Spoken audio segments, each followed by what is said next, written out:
কখনো কি ভেবে দেখেছেন, মানুষ যতই জনসমাগমে মিশে ততই তার আত্মা একা হয়ে যায়, আর যতই সে একা থাকে ততই সে নিজের অন্তরকে চিনতে শেখে।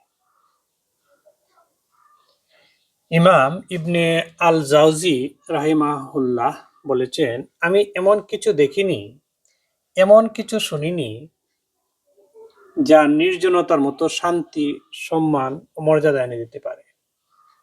নির্জনতা বান্দাকে পাপ থেকে দূরে রাখে, আর সম্মান রক্ষা করে, সময় বাঁচায়, হিংসুকদের থেকে দূরে রাখে, আর বান্দাকে আল্লাহর স্মরণে নিমগ্ন করে। লা তাহজান, ডক্টর আইজ আল কারনি, 157 পৃষ্ঠায় আছে। আজকের যুগে মানুষ যত সংযুক্ত ততই বিচ্ছিন্ন। সোশ্যাল মিডিয়া, ব্যস্ততা, প্রতিযোগিতা সব মিলে আমরা হারিয়ে ফেলেছি নিজের অন্তরের প্রশান্তি। এই অবস্থায় নির্জন বাস যেন অন্তরের চিকিৎসা। আল্লাহ তাআলা কুরআনে বলেন, তুমি তোমার প্রতিপালকের নাম স্মরণ করো।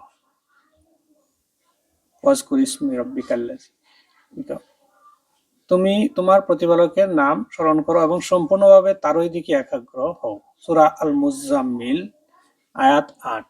এটাই নির্জনতার উদ্দেশ্য।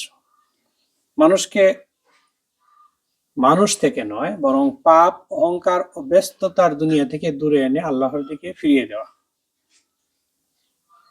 রাসূলুল্লাহ সাল্লাল্লাহু আলাইহি ওয়াসাল্লাম নিজেও নির্জনবাসকে ভালোবাসতেন। ওহী প্রাপ্তির পূর্বে তিনি হীরা গুহায় নির্জনে অবস্থান করতেন, চিন্তা করতেন, ধ্যান করতেন, আল্লাহর সৃষ্টি নিয়ে ভাবতেন। নবুয়তের শুরু সেই নির্জনতাতেই। 40 বছর বয়স পর্যন্ত তিনি সেখানে ধ্যান করেছেন, মুরাকাবা করেছেন। হাদিসে এসেছে, যে ব্যক্তি আল্লাহর ভয়ে একাকী কেঁদে ফেলে, কিয়ামতের দিন সে আরশের ছায়ায় আশ্রয় পাবে। সহিহ বুখারী, হাদিস 660 নম্বর। এই কান্না, এই একাকিত্ব, এটা নিঃসঙ্গতা নয়, এটা আত্মার সংলাপ আল্লাহর সঙ্গে। নির্জনতা মানে সমাজ থেকে পালিয়ে যাওয়া নয়, বরং নিজেকে খুঁজে পাওয়া, নিজের চিন্তাগুলোকে বিশুদ্ধ করা, নিজের দোষ ত্রুটি দেখে সংশোধনের সুযোগ পাওয়া। ইমাম শাফি রাহিমাহুল্লাহ বলেছেন, নির্জনতা মানুষের মর্যাদা বৃদ্ধি করে, কারণ যখন তুমি মানুষ থেকে দূরে থাকবে তখন তাদের ভুল থেকে নিরাপদ থাকবে। নির্জন বাসের মধ্যে 3টি বড় উপকারিতা আছে: আত্মশুদ্ধি ও আত্মসমালোচনা। একা থাকলে মানুষ নিজের ভুলগুলো চিনতে পারে, যা ভিড়ের মধ্যে কখনো সম্ভব হয় না। আখিরাতের চিন্তা আগে। যখন মানুষ নিঃসঙ্গ থাকে তখন মনে পড়ে, এই দুনিয়া ক্ষণস্থায়ী, একদিন সবাই একাই কবরের পথে যাবে। আল্লাহর নৈকট্যতা বৃদ্ধি পায়। একান্ত নির্জনতা বান্দাকে দুনিয়া থেকে বিচ্ছিন্ন করে আর আল্লাহর দিকে মনোযোগী করে তোলে। আল্লাহ তাআলা বলেন, যারা দাঁড়িয়ে, বসে এবং শুয়ে সর্বাবস্থায় আল্লাহকে স্মরণ করে। সূরা আলী ইমরান, আয়াত 191। নির্জনবাস এই স্মরণকে শক্তিশালী করে।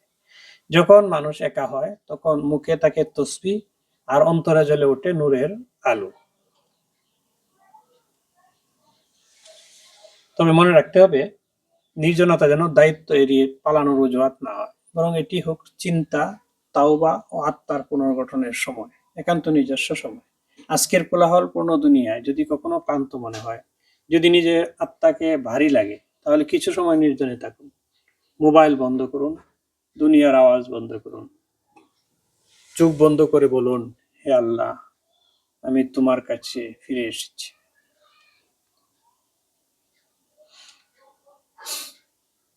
শেষ করছি দোয়ার মাধ্যমে।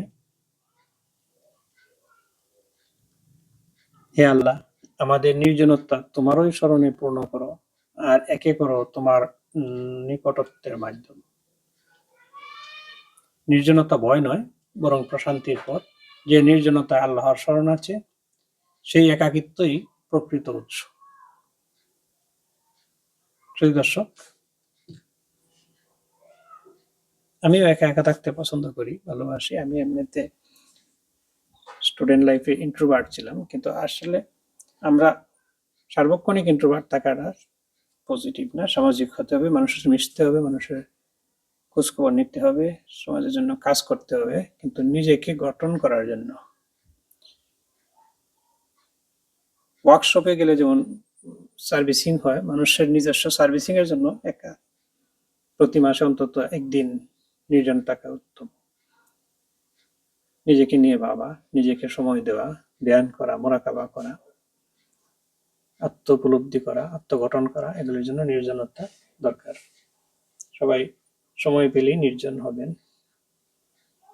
যখন নামাজ শেষ হবে, নামাজ শেষ হলেই বলা আছে যে জমিয়ে চড়িয়ে হালাল রিজিকের জন্য, কিন্তু কখনো কখনো নিজেকে সময় দানের জন্য, একাকী বসে নিজেকে উপলব্ধির জন্য, নিজের প্রার্থনা, নিজেকে আল্লাহর কাছে সঁপে দেওয়া, আল্লাহর কথা শোনা, আল্লাহ কি বলছেন সেটা উপলব্ধি করা, আমি কি বলছি সেটা আল্লাহকে বলতে পারা, এগুলির জন্য একান্ত কিছু সময় নিজেকে দেয়া, একা একা বসা, একা একা কথা বলা, আল্লাহর সাথে মন কথা বলা, এগুলি অনুসরণ করলে আমরা আল্লাহর সাথে যুক্ত থাকবো। আল্লাহর স্মরণে আমাদের অন্তর প্রশান্ত হবে, পরিশুদ্ধ হবে। সবাইকে ধন্যবাদ। দেখা হবে পরের কোনো ভিডিওতে ইনশাআল্লাহ।